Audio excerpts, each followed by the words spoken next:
नरेश की माँ अपने बेटे से मिलने दिल्ली आ रही है। इस बात का पता चलते ही नरेश के दिल में हलचल मच जाती है। नरेश अपनी माँ के स्वागत की तैयारी में लग जाता है। साथ ही उसे डर भी सताने लगता है कि उसकी माँ कहीं अपनी पुरानी जिद पर फिर से बैठ ना जाए। हे भगवान, इस बार बचा लो, अगले साल पक्का माँ की जिद पूरी कर दूंगा। तभी दरवाजे की घंटी बजती है। नरेश दरवाजा खोलता है तो सामने अपने मकान मालिक को देखकर हैरान हो जाता है, क्योंकि उनके साथ एक सुंदर सी लड़की भी थी। नमस्ते अंकल, कुछ काम था, मुझे बुला लेते। आपने क्यों कष्ट किया? अरे नहीं नहीं, इसमें कष्ट कैसा, मैं तो बस तुम्हें रीना से मिलवाने आया था। आज से रीना तुम्हारे साथ इसी फ्लैट में रहेगी। अंकल, कोई लड़का फ्लैटमेट नहीं है? एक अनजान लड़की के साथ रहना मेरे लिए थोड़ा अजीब होगा। देखो नरेश, मैं तुम्हें पहले भी बता चुका हूँ कि इस फ्लैट में तुम्हें किसी ना किसी के साथ एडजस्ट करना ही होगा, या फिर तुम अकेले पूरे फ्लैट का किराया दे दो, मैं किसी को नहीं रखूंगा। नरेश अपने मकान मालिक की बात सुन के रीना के साथ रहने के लिए तैयार हो जाता है, पर अंदर ही अंदर उसे ये बात खाने लगती है कि वो अपनी माँ को क्या जवाब देगा जब उसकी माँ रीना के बारे में उसे पूछेगी। दिन बीतने लगते हैं। नरेश और रीना अच्छे दोस्त भी बन जाते हैं, पर अभी भी नरेश अपनी प्रॉब्लम का सोल्यूशन नहीं ढूंढ पाता। एक दिन नरेश बहुत परेशान सा बैठा होता है। तभी रीना उसे पूछती है, क्या हुआ नरेश, तुम काफी परेशान लग रहे हो, सब ठीक तो है ना? हाँ सब ठीक है, बस एक छोटी सी प्रॉब्लम है। वो एक्चुअली 2 दिन बाद मेरी माँ मुझसे मिलने आ रही है। अरे तो इसमें प्रॉब्लम क्या है, ये तो खुशी की बात है। हाँ रीना, बट मेरी माँ एक जिद लेकर बैठ गई है कि मैं शादी कर लूँ, पर मैं अभी इस चीज़ के लिए तैयार नहीं हूँ। ऊपर से जब वो तुम्हें देखेगी तो 100 सवाल करेगी, क्या जवाब दूंगा? अरे इसमें कोई टेंशन वाली बात नहीं है। मेरे पास ना इस प्रॉब्लम का सोल्यूशन है, जिससे ना तुम्हें शादी करनी पड़ेगी और ना ही तुम्हारी माँ मेरे बारे में कुछ पूछेंगी।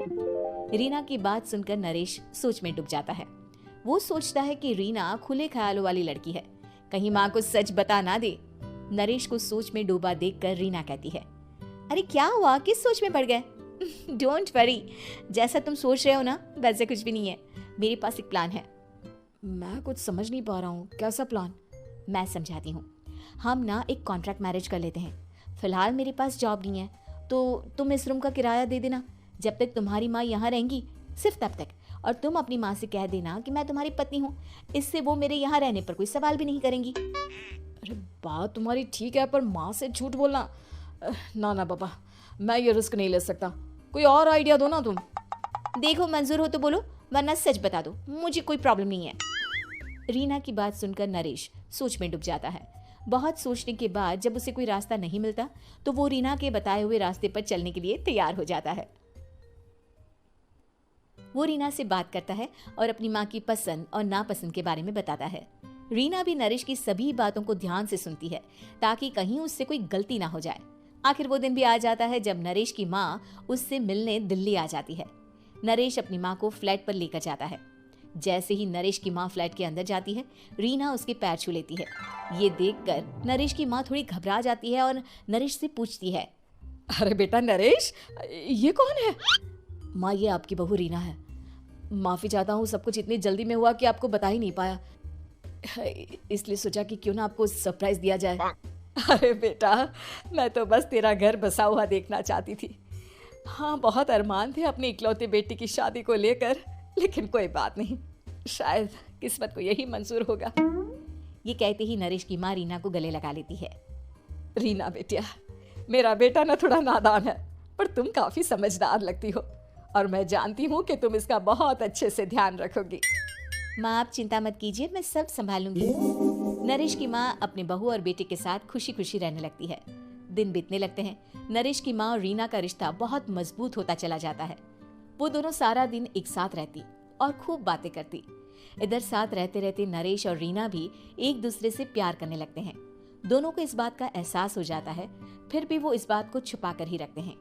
एक दिन नरेश की माँ और रीना शादी के बारे में बात करने लगते हैं। रीना बिटिया, ये तो नरेश ने मुझे बिना बताए शादी कर ली, वरना मैं तो अपनी इकलौती बेटी की शादी इतनी धूमधाम से करती कि सारी दुनिया देखती रह जाती। अच्छा माँ, आप ऐसा भी क्या करती नरेश और मेरी शादी में जो दुनिया देखती रह जाती? अरे बिटिया, एक माँ के अरमान तुम अभी नहीं समझोगी। मैं तो अपनी बहू को एक रानी की तरह लेकर आती और शादी भी बिल्कुल शाही अंदाज में करती। पर मेरे तो सारे अरमान ऐसे ही रह गए। खैर, मुझे तो अपने बेटे और बहू की खुशी चाहिए बस। ये कहते हुए नरेश की माँ की आंखों में आंसू आ जाते हैं। रीना भी ये सुनकर ख्यालों में खो जाती है, क्योंकि वो भी मन ही मन खुद को नरेश की पत्नी और उसकी माँ की बहू मानने लगी थी। शाम को जब नरेश ऑफिस से घर आता है तो रीना खुद को रोक नहीं पाती और नरेश के सामने उसकी माँ को अपने और नरेश के रिश्ते का सारा सच बता देती है। रीना की बात सुनकर नरेश की माँ दोनों से बहुत नाराज हो जाती है और घर वापस जाने की बात करने लगती है। तुम दोनों ने मुझसे सच छुपाकर बहुत ठेस पहुंचाई है मुझे। अब तुम लोगों के साथ नहीं रहना चाहती मैं। कल ही वापस चली जाऊंगी अपने घर। माँ, मुझे माफ कर दो। ये सब मैंने रीना के कहने पर ही किया है, वरना मैं भी आपको कभी ठेस पहुंचाने के बारे में सोच भी नहीं सकता।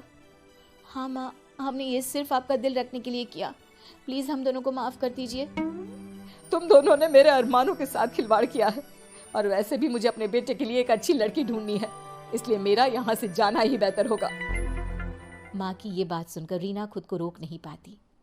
माँ, क्या मैं आपके घर की बहू बनने लायक नहीं हूँ? रीना की बात सुनकर नरेश हैरान रह जाता है। नरेश की माँ भी कुछ समझ नहीं पाती। मैं कुछ समझी नहीं, आखिर तुम कहना क्या चाहती हो? माँ, मैं वो नरेश से बहुत प्यार करती हूँ और साथ ही साथ मैं आपको भी अपनी माँ मान बैठी हूँ। आज जब आपकी बातें सुनी तो खुद को रोक नहीं पाई, इसलिए सारा सच आपको बता दिया। रीना की बात सुनकर नरेश की माँ की आंखों में आंसू आ जाते हैं और वो अपने बेटे नरेश और रीना को गले लगा लेती है। मेरे घर की बहू तो सिर्फ रीना बिटिया ही बनेगी।